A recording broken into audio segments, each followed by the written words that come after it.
Buenas tardes con todos, muchas gracias, Marta. Bien, el tema que vamos a desarrollar hoy día es un tema muy importante, puesto que corresponde a lo que sería un elemento dentro de la cadena productiva en cualquier planta, ¿no? Industrial, que vendrían a ser la parte de accionamiento de motores, ¿no? De motores eléctricos, pero ya desde el punto de vista del manejo de variadores de velocidad o equipos electrónicos de control. ¿Sí? Perfecto, profesor. Sí, claro que sí.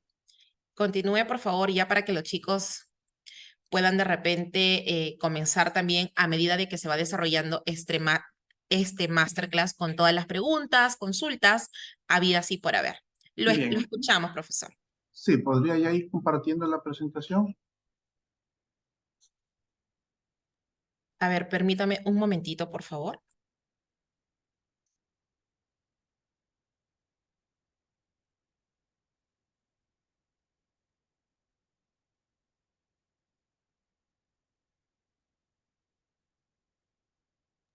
A ver, profesor, en este caso, en cuanto a la presentación, bueno, es la presentación comercial que yo normalmente tengo, pero no sé si de repente usted tiene alguna presentación que nos pueda compartir, Sí, de claro que sí, repente, por claro que favor.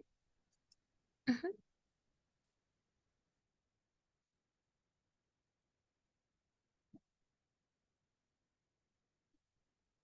Bien, entonces ya para Perfecto. ir Ujú. pensando, ¿sí? Claro que ¿Parece? sí. Sí, Bien, sí se entonces, visualiza. Ujú. correcto, correcto. Gracias. Bien, el tema que nos vamos a desarrollar hoy día es correspondiente a lo que es tecnología de los variadores de velocidad. Entendiendo los variadores de velocidad como los equipos electrónicos digamos que de uso ya bastante extendido a nivel industrial para el manejo de motores eléctricos, tanto de motores DC como AC, incluyendo también dentro de esta gama probablemente a los servomotores. ¿De acuerdo? Los tópicos que vamos a desarrollar en esta tarde están referidos a lo siguiente, ¿no? ¿Qué es un variador de velocidad para motor eléctrico? ¿De acuerdo? Tipos de variadores de velocidad, estructura interna de un variador de velocidad, y finalmente, el comportamiento dinámico de torque y velocidad, que es básicamente lo que identifica el tipo de aplicación en el cual podemos nosotros utilizar estos equipos. Comenzando. Bien, ¿qué es un variador de velocidad? O ¿qué tipos de motores manejan un variador de velocidad? Podemos encontrar las diferentes gamas de tipos de motores y asociarlos básicamente en grupos, como por ejemplo los motores DC, que pueden venir en formato de imán permanente o de estator bobinado, ¿de acuerdo? Y dentro de los de estator bobinado podríamos identificar pues, las configuraciones serie, paralela y la configuración compuesta. Dentro de los motores AC podemos identificar a los de inducción, los de anillo rozante o rotor bobinado, y también a los motores de pasos como tipos de accionamiento utilizados a nivel industrial, a los servomotores, que están entrando muy fuerte en el tema de control de torque y posición, y por ahí aparecen puntos suspensivos, principalmente porque la tecnología de los motores está en proceso evolutivo todavía, no ha terminado. Entonces, lo más probable es que en los siguientes años encontremos ya nuevos tipos de motores y por ende, pues, los equipos electrónicos que los van a controlar. Tenemos a continuación unas imágenes que nos muestran los diferentes tipos de motores, un poco para poderlos identificar, tanto de alterna como de continua. Ahora bien, si queremos nosotros identificar de manera muy clara qué cosa es un variador de velocidad, podríamos comenzar pensando que un variador de velocidad es un sistema de control, pero un sistema de control dedicado hacia el motor como accionamiento. Cuando hablamos de control, nosotros vamos a tener digamos, en mente una estructura como esta que estamos observando aquí, en donde tenemos el elemento a controlar, que vendría a ser el motor. Tenemos la fuente de alimentación que va a suministrar la energía hacia el elemento a controlar. Y tenemos por aquí, ¿no?, la información a través de la cual vamos a dosificar la energía enviada al motor. que vendría a ser el trabajo de lo que nosotros identificamos como controlador. Si bien podríamos implementar este sistema de manera discreta, así, ya en los variadores de velocidad tenemos un sistema completamente integrado y orientado específicamente para el control de este equipo. ¿De acuerdo?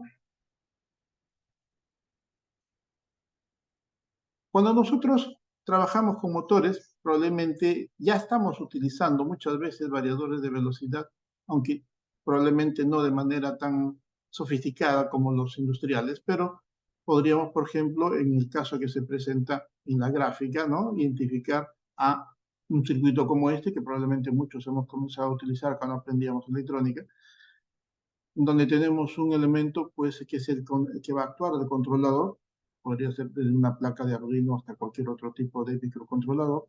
Tenemos nuestra fuente de alimentación, podría ser a nivel continuo, por ejemplo. Tenemos un shield en donde tenemos precisamente los elementos que van a permitirnos regular y controlar la cantidad de energía entregada al motor.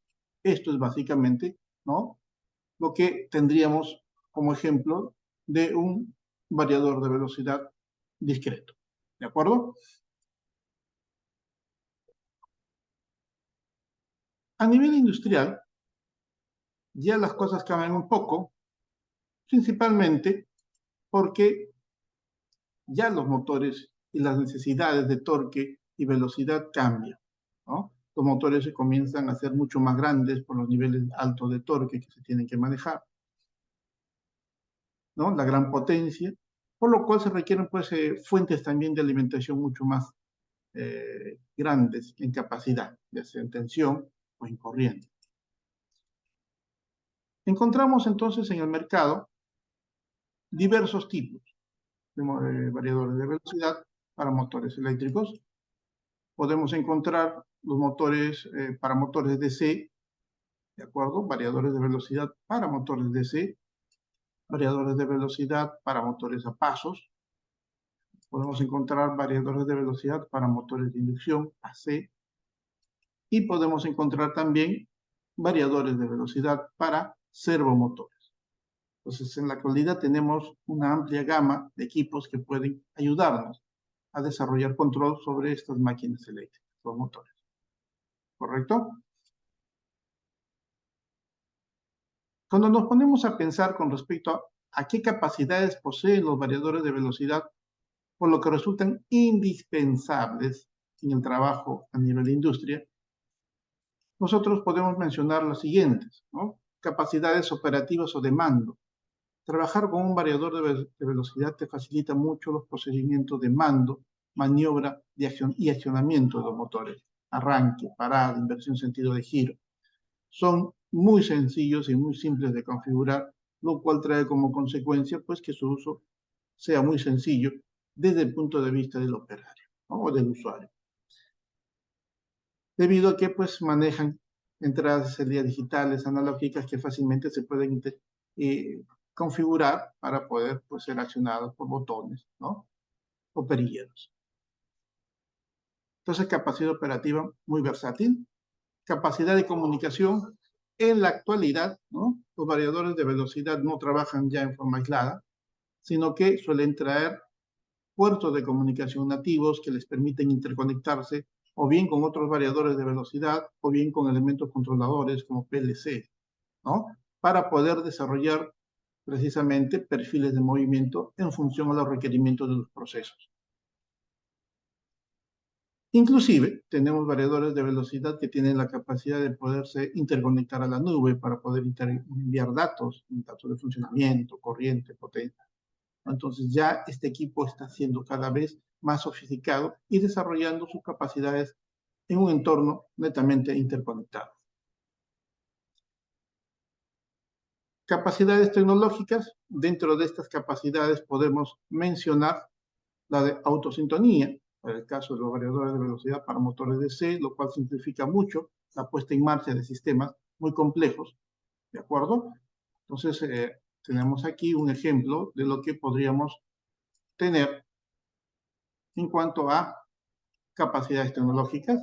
Para el caso de reconocimiento de parámetros, ¿no?, para los motores, en el caso de control vectorial, para motores AC, Entonces, ya los fabricantes han incluido en estos equipos determinadas rutinas que nos permitirán nosotros pues suplir ese trabajo que antes se tenía que hacer de manera un poco manual, haciendo diferentes tipos de pruebas. Entonces ya muchos variadores de velocidad traen lo que se denominan capacidades tecnológicas que facilitan mucho este trabajo. Inclusive, ¿no? Algunos manejan lenguajes como de alto nivel, como el C++ o el C, o muy parecidos a estos, para poder desarrollar rutinas autónomas que ya pues les permiten trabajar como si tuviesen dentro un pequeño PLC o un pequeño controlador. Luego de esto, tenemos, sin embargo, pues cuando nosotros nos ponemos a pensar en estos equipos, muchas veces nos quedamos un poco frustrados porque ¿cómo es que internamente este equipo puede hacer tantas cosas? ¿No? Entonces, en principio, los variadores de velocidad están compuestos de dos partes muy bien diferenciadas. La primera que corresponde a la parte de la etapa de potencia, donde están los dispositivos de potencia, los reguladores de la energía, ¿no? Directamente. Y luego tenemos la parte de control, en donde tenemos pues, probablemente un FPGA o un DSP, en la actualidad manejando toda la lógica de control y los algoritmos de control que los fabricantes han desarrollado para la aplicación del equipo en sí. Entonces podemos diferenciar dos grandes etapas dentro de este equipo, cada una de ellas con sus debidas complejidades. ¿Ya? A nivel de estructura interna en un variador de velocidad, entonces identificamos la etapa de control, identificamos la etapa de potencia. Entre ambas siempre vamos a tener una interfase óptica, principalmente para mantener un aislamiento eléctrico de la etapa de potencia de alta tensión con la etapa de control de baja tensión. Ahí podríamos encontrar dentro de la etapa de control, por ejemplo, pues el control de lazo cerrado, el control de lazo abierto, control PID, control escalar, control vectorial sin sensor. Todas las posibilidades de control están dentro de la etapa de control. Por otro lado, en la etapa de potencia, vamos a encontrar, dependiendo del tipo de variador de velocidad que tengamos en manos, ¿no? Implementado con rectificadores no controlados o rectificadores controlados, implementado con transistores MOSFET o con transistores IGBT, alimentado con redes monofásicas, con redes trifásicas, con redes polifásicas, o inclusive que traigan pues entradas con sistemas de rectificación activa. Entonces hay una gran variedad de etapas que pueden ir conformando en función al tipo de equipo con el cual estemos trabajando, es decir, hacia dónde va orientado el variador de velocidad en su aplicación. ¿De acuerdo? Ahora bien, comenzando una descripción un poquito más detallada con respecto a los variadores de velocidad, en este caso con usted, corriente continua o para los motores de corriente continua, vamos a identificar que la etapa de potencia en estos variadores está conformado principalmente por rectificadores que pueden ser controlados o no controlados. Rectificadores basados en SCRs debido a la gran nivel de potencia o, mejor dicho, a los altos niveles de tensión y corriente que estos motores suelen requerir en su trabajo. Un motor DC tipo Shunt, ¿no? O también denominado de excitación independiente, pues maneja en forma independiente el rectificador de armadura y el rectificador de campo. Ambos reciben energía de una fuente trifásica, como vemos en el esquema que se está mostrando. Sin embargo, también hay que recordar que en un sistema como este, en la etapa de potencia, debido a las características de funcionamiento del motor, como por ejemplo sus características de regeneración, es importante recordar que hay que colocar siempre un contactor de acople en la etapa de potencia. Entonces, acá tenemos los elementos básicos que están constituyendo esta etapa para el caso de un variador de velocidad para motor DC. La etapa de control, en el caso de un variador para motor DC, está basado principalmente en lo que se denominaría pues, control clásico, ¿no? Es decir, un control PID.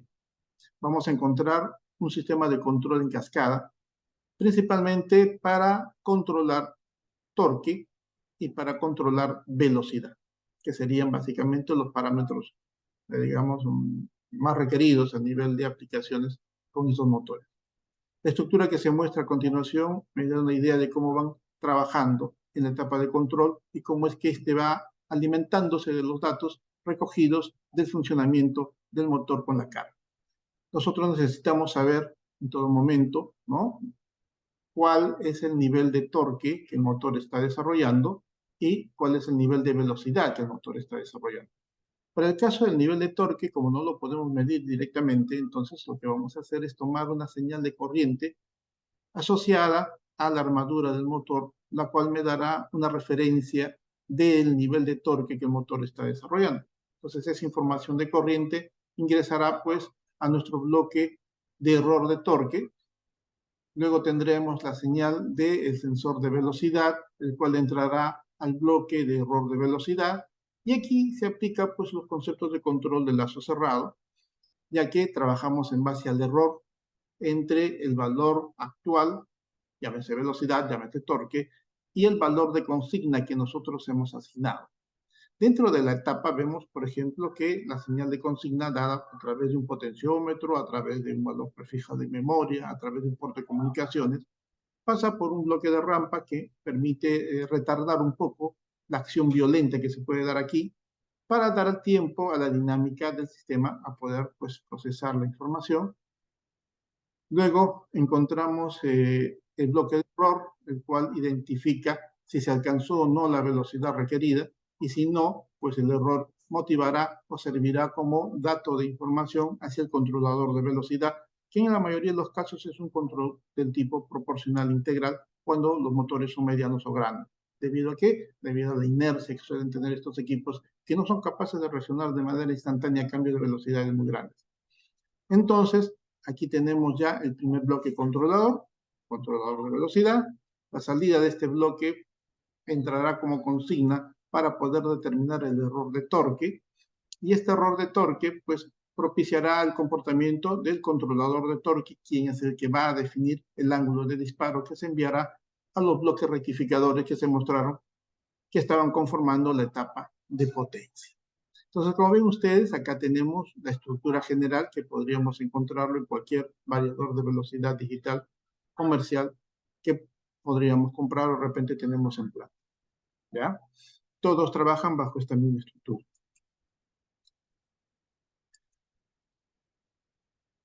Viéndolo ya en un contexto más completo, identificamos la parte de control de color verde, la parte de fuerza de color celeste, al motor y los elementos que les mencionaba, ¿no? La toma de corriente de armadura para poder identificar el nivel de torque y la velocidad que podría ser tomado a través de un taco generador, a través de un encoder o inclusive a través del voltaje contraelectromotriz tomado en el circuito de armadura. Hay muchas formas de hacerlo. Los fabricantes suelen manejar dentro de su proceso de configuración precisamente la opción de que selecciones tú cuál va a ser tu fuente de consigna o, perdón, tu fuente de velocidad actual o tu fuente de torque actual. ¿De acuerdo? Entonces eso está en función ya a los detalles que cada fabricante pone en sus equipos. Luego del proceso de identificación de las partes internas según variador de velocidad, el siguiente paso pues es la puesta en marcha, ¿no? Y en la puesta en marcha es donde se observan precisamente las mejoras que los fabricantes van colocando en estos equipos.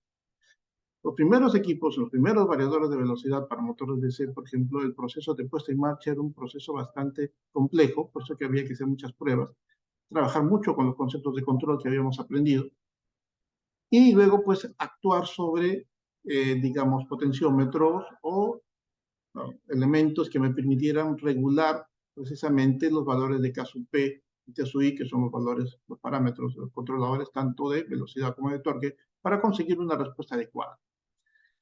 Entonces, en lo que es la puesta en marcha, una parte es la implementación, la instalación del equipo, y otra parte corresponde precisamente a lo que sería ya el trabajo con los controladores debidamente sintonizados para el tipo de carga que necesitamos que accione.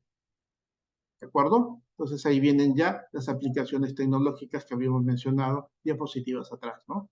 como por ejemplo el tema de la autosintonía de los controladores. En el caso de un variador para motor AC, la cosa cambia completamente. La etapa de potencia para estos equipos es completamente distinta a la etapa de potencia de un variador DC. Aquí presentamos en primera instancia la estructura general de la etapa de potencia de un variador para motor AC. Identificamos la fuente de alimentación alterna al lado izquierdo, identificamos al motor a controlar al lado derecho, y entre ellos las diferentes etapas que van a ir conformando, ¿no?, esta parte. Vamos desde la fuente de energía, ¿no? Tenemos elementos de conexión y desconexión, como contactores, llaves térmicas de repente, elementos de protección, que podrían ser de repente fusibles, tendrían que ser fusibles rápidos, ¿no? Elementos de filtrado, como los filtros RFI, que suelen tener todos los variadores de velocidad, para poderlos, digamos, adaptar y tener menos problemas de armónicos. Y luego entramos a la parte propiamente de la etapa de potencia, que en la entrada tiene siempre un rectificador, puede ser controlado o no controlado. En la etapa intermedia tiene un bus DC en el cual tenemos filtros o inductancias y capacitancias como filtros, para poder obtener un nivel DC bastante estable. Y luego tenemos al inversor, ¿no? Tenemos al inversor, vamos a poner por aquí, al puntero. Aquí está, el inversor. El inversor conformado principalmente por IGBT, en un puente puede ser trifásico, quien entregará las señales hacia el motor a través de, entre otras cosas, podríamos tener aquí también filtros de BDT para poder evitar los sobrepicos. Vamos a detallar eso un poquito más adelante. Entonces vemos que la estructura de la etapa de potencia es completamente distinta en el caso de un motor AC comparada al caso de un motor DC. Tenemos aquí algunas imágenes, unas gráficas que nos muestran cómo son las señales eléctricas en cada una de estas etapas. A la entrada, una red trifásica, ¿no?, senoidal. En la etapa intermedia, un bus DC bastante estable. Y a la salida, las señales de pulsos que el inversor está entregando hacia el motor, ¿no?, en tensión en la parte superior y en corriente en la parte inferior. Importante recalcar en este punto, ¿no?, un variador de velocidad para motor AC no entrega tensiones senoidales al motor, ¿no? Las corrientes aparentan ser senoidales, pero tienen un alto contenido armónico todavía. Entonces tampoco son completamente senoidales. Y eso es importante, ¿por qué? Porque muchas veces queremos medir esas señales en las puertas del motor con equipos que no son adaptados para este tipo de señales, como por ejemplo un multímetro, ¿de acuerdo? Entonces tener en cuenta ese detalle. Etapa de potencia. Ahí está. Etapa intermedia y la etapa que corresponde a la salida hacia el motor. Esa es la forma como le entregamos la energía al motor. Teniendo un poquito más de detalle con respecto a la etapa de potencia, ya aquí observando los circuitos que van a estar involucrados en cada una de ellas, vemos en el lado izquierdo, ¿no?, la entrada alterna RCT, fusibles rápidos, contactor o un térmico que podrían funcionar muy bien aquí, y tenemos los filtros MC o de compatibilidad electromagnética, que nos permite reducir el nivel de armónicos que podríamos estar entregando a la red al momento de rectificar. Armónicos de corriente, importante, ¿ya? Los filtros de bobinas inductivas o filtros inductivos, ¿no? Y acá tenemos nuestro rectificador de entrada. Entonces aquí la tensión entre líneas puede mostrarse como se observa acá. Luego de la etapa de rectificación, tenemos una etapa basada en capacitores, que es el banco de capacitores de etapa intermedia, cuyo objetivo es filtrar y obtener una señal lo más regular posible, en el sentido de continuo. ¿De acuerdo? Y recién de ahí el inversor toma esta señal continua y la convierte pues en la secuencia de pulsos requerida dependiendo del tipo de modulación que estemos utilizando. Los variadores comerciales están utilizando en la actualidad una señal modulada denominada seno PWM unipolar. ¿De acuerdo? El bus DC entonces viene a ser para el variador de velocidad, para la etapa de potencia del variador de velocidad, el corazón de todo el sistema. Es importante siempre tener en cuenta esto y cada vez que se hace mantenimiento, mantener un récord de información de los valores que está presentando el bus DC, ¿no? Si el bus DC comienza a ser inestable, ya la capacidad de entrega de energía hacia el motor no va a ser también ya correcta y vamos a presentar algún tipo de falla, ¿ya? Entonces acá tenemos el bus DC como elemento importante de la etapa intermedia y luego de ello en la etapa inversora, ¿no? Que va a generar una secuencia de conmutaciones con esos 6 transistores para poder entregar la señal que les mencioné, una seno PWM unipolar en tensión, ¿no? Y cuya corriente va a ser como la que se muestra ahí en la gráfica en la parte inferior, principalmente porque nuestro motor termina siendo un filtro inductivo, porque tiene bobinas en cada una de sus terminales de conexión, ¿no? Entonces el bus DC y la forma de la señal de corriente. Como ven ustedes, la forma de señal de corriente tiende a ser senoidal, pero no es una senoide. Hay ruido encima montado. Eso quiere decir que tiene componentes armónicos bastante, digamos, predominantes todavía. Precisamente ahí, en cada uno de los pulsitos que se generan al formar la onda seno PWM unipolar, que es esta que se ve acá de color azul, en cada uno de los pulsitos se generan también oscilaciones, ¿no? Estas oscilaciones se pueden mejorar, se pueden reducir utilizando este filtro, que es el filtro de BDT, que me permite tener conmutaciones mucho más limpias, lo cual para nosotros es una ventaja porque reduce los niveles de pulsos de corriente que estaríamos generando al momento de desarrollar este tipo de señal. ¿De acuerdo? Es esta señal la que vamos a ir entregando hacia el motor. Ahí está. Profesor, Dígame. profesor José. Sí, Correcto, muy buena explicación en este caso. Sí nos gustaría, por favor, leer de repente si alguno de nuestros participantes que están conectados, tenemos 27 jóvenes activamente conectados. Quisiéramos saber, por favor, si es que quizá tienen alguna pregunta, consulta o inquietud en base a lo que más o menos nos viene comentando. A ver, por favor, Abner, Adrián, claro que sí. Que Alex, sí. ujú, Armin, César. A ver, tenemos un participante que ha levantado la mano. Por favor, ¿serías tan amable en este caso de escribirnos tu consulta, estimado, para poder leerla, compartirlo con todos los compañeros y despejar aquí las dudas? Chicos, ¿es ahora o nunca? No, para poder despejar todas las consultas, porque de hecho esta es una especialización que, dicho sea, de paso tiene una muy buena acogida y es la que más demanda tiene, chicos.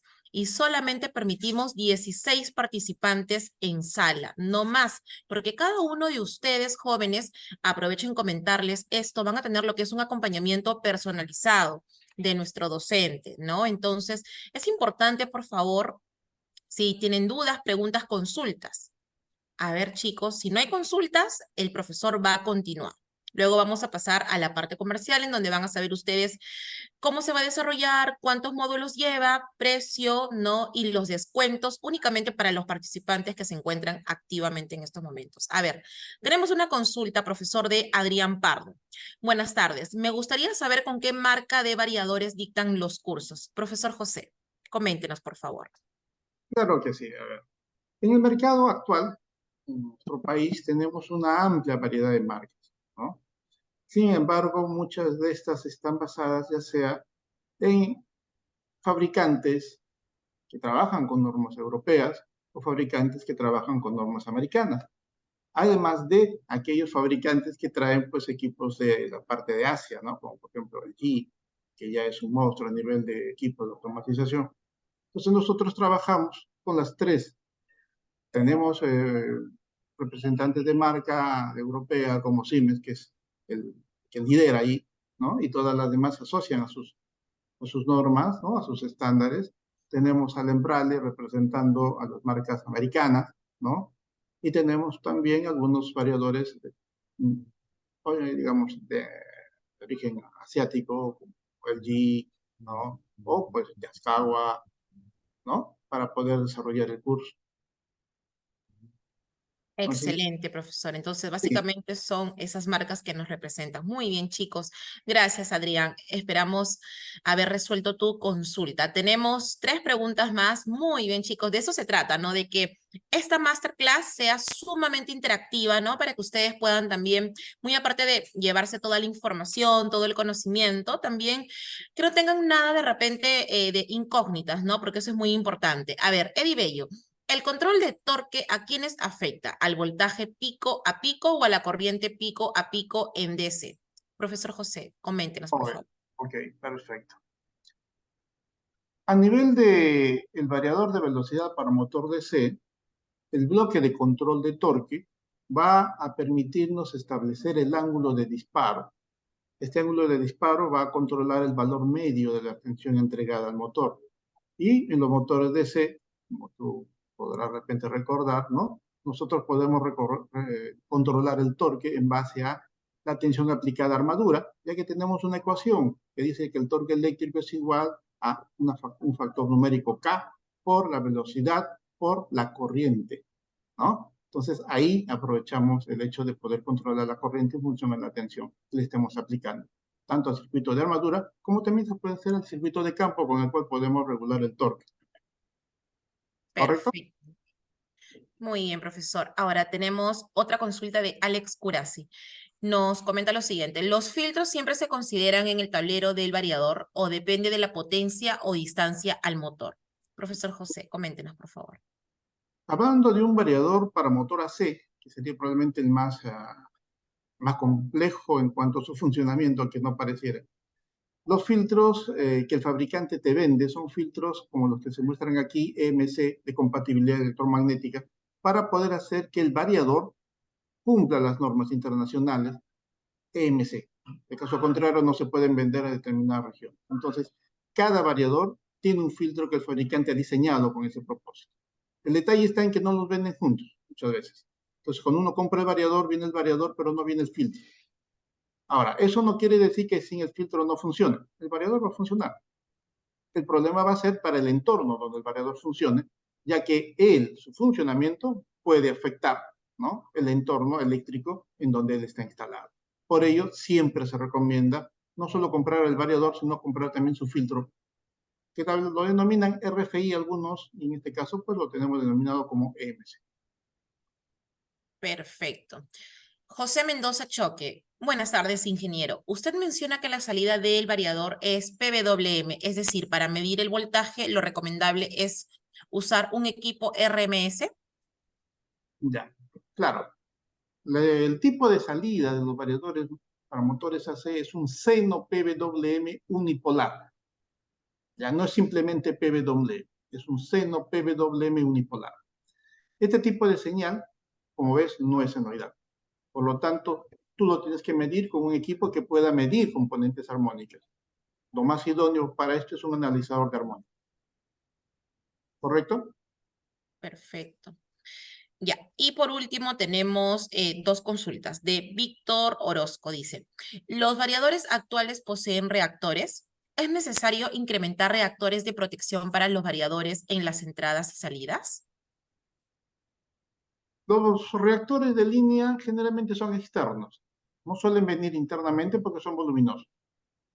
Cuando tú los compras, muchas marcas te traen, te vienen aparte, ¿no?, los reactores de línea colocados. ¿De acuerdo? Consejo, colócalos siempre. Pero si no los tienes, siempre te va a ayudar a evitar problemas como, por ejemplo, el ruido de modo común, ¿no? Y reducir, por ejemplo, el efecto de onda reflejada en el tramo entre el variador y el motor. Por lo tanto, sí es recomendable utilizar filtros de línea o choques o inductores, como se llama. Perfecto, profesor. Y por último, Luis Fernando Sandoval Tarrillo dice, yo trabajo en mina y utilizan la marca Allen Bradley. ¿En altura son mejores? A ver, cuando hablamos de altura, hay que pensar de la siguiente forma. Los variadores en la etapa de potencia están basados principalmente en semiconductores. Los semiconductores aparentan ser muy robustos, pero hay un problema. Los semiconductores comienzan a ser inestables a partir de 1000 metros de altura. Por lo tanto, hay que tener un especial cuidado con ellos y muchos fabricantes incluyen en los manuales de los equipos curvas de prorrateo para poder reducirles la capacidad de potencia y sobredimensionarlos. Precisamente porque su capacidad de manejo a nivel de altitud ideal es hasta los 1000 metros. De los 1000 metros para arriba hay que sobredimensionarlos para que podamos tener un equipo robusto para la aplicación solicitada. Entonces, sí, la altura nos afecta. Perfecto. Muy bien, profesor. Entonces, ya hemos respondido ya las 7 preguntas de todos nuestros participantes. Podemos continuar, por favor, con su explicación para poder pasar finalmente a la parte comercial. Claro que sí. Gracias, profesor. Aquí tenemos un diagrama general en donde pues hemos identificado ya todas las etapas, rectificadoras, filtro inductivo, capacitivo de etapa intermedia, tenemos al inversor propiamente dicho, y acá se ha añadido un transistor que se denomina transistor de switcheo, que es básicamente el que va a permitirnos manejar el frenado dinámico, ¿no? Entonces, el frenado dinámico se trabaja a través de este transistor externo. No, en algunos casos también viene dentro de la pastilla, pero aparte del inversor. ¿Ya? La siguiente lámina, ahí está, como para ubicarlo con mayor precisión. Acá mostramos un poco la forma de las señales en cada una de las etapas, ¿no? Y que estas señales van a estar principalmente manejadas por la etapa de control, propiamente dicho, quien va a estar también interactuando con los equipos conectados, o sea, llámese un PLC o algún otro tipo de equipo.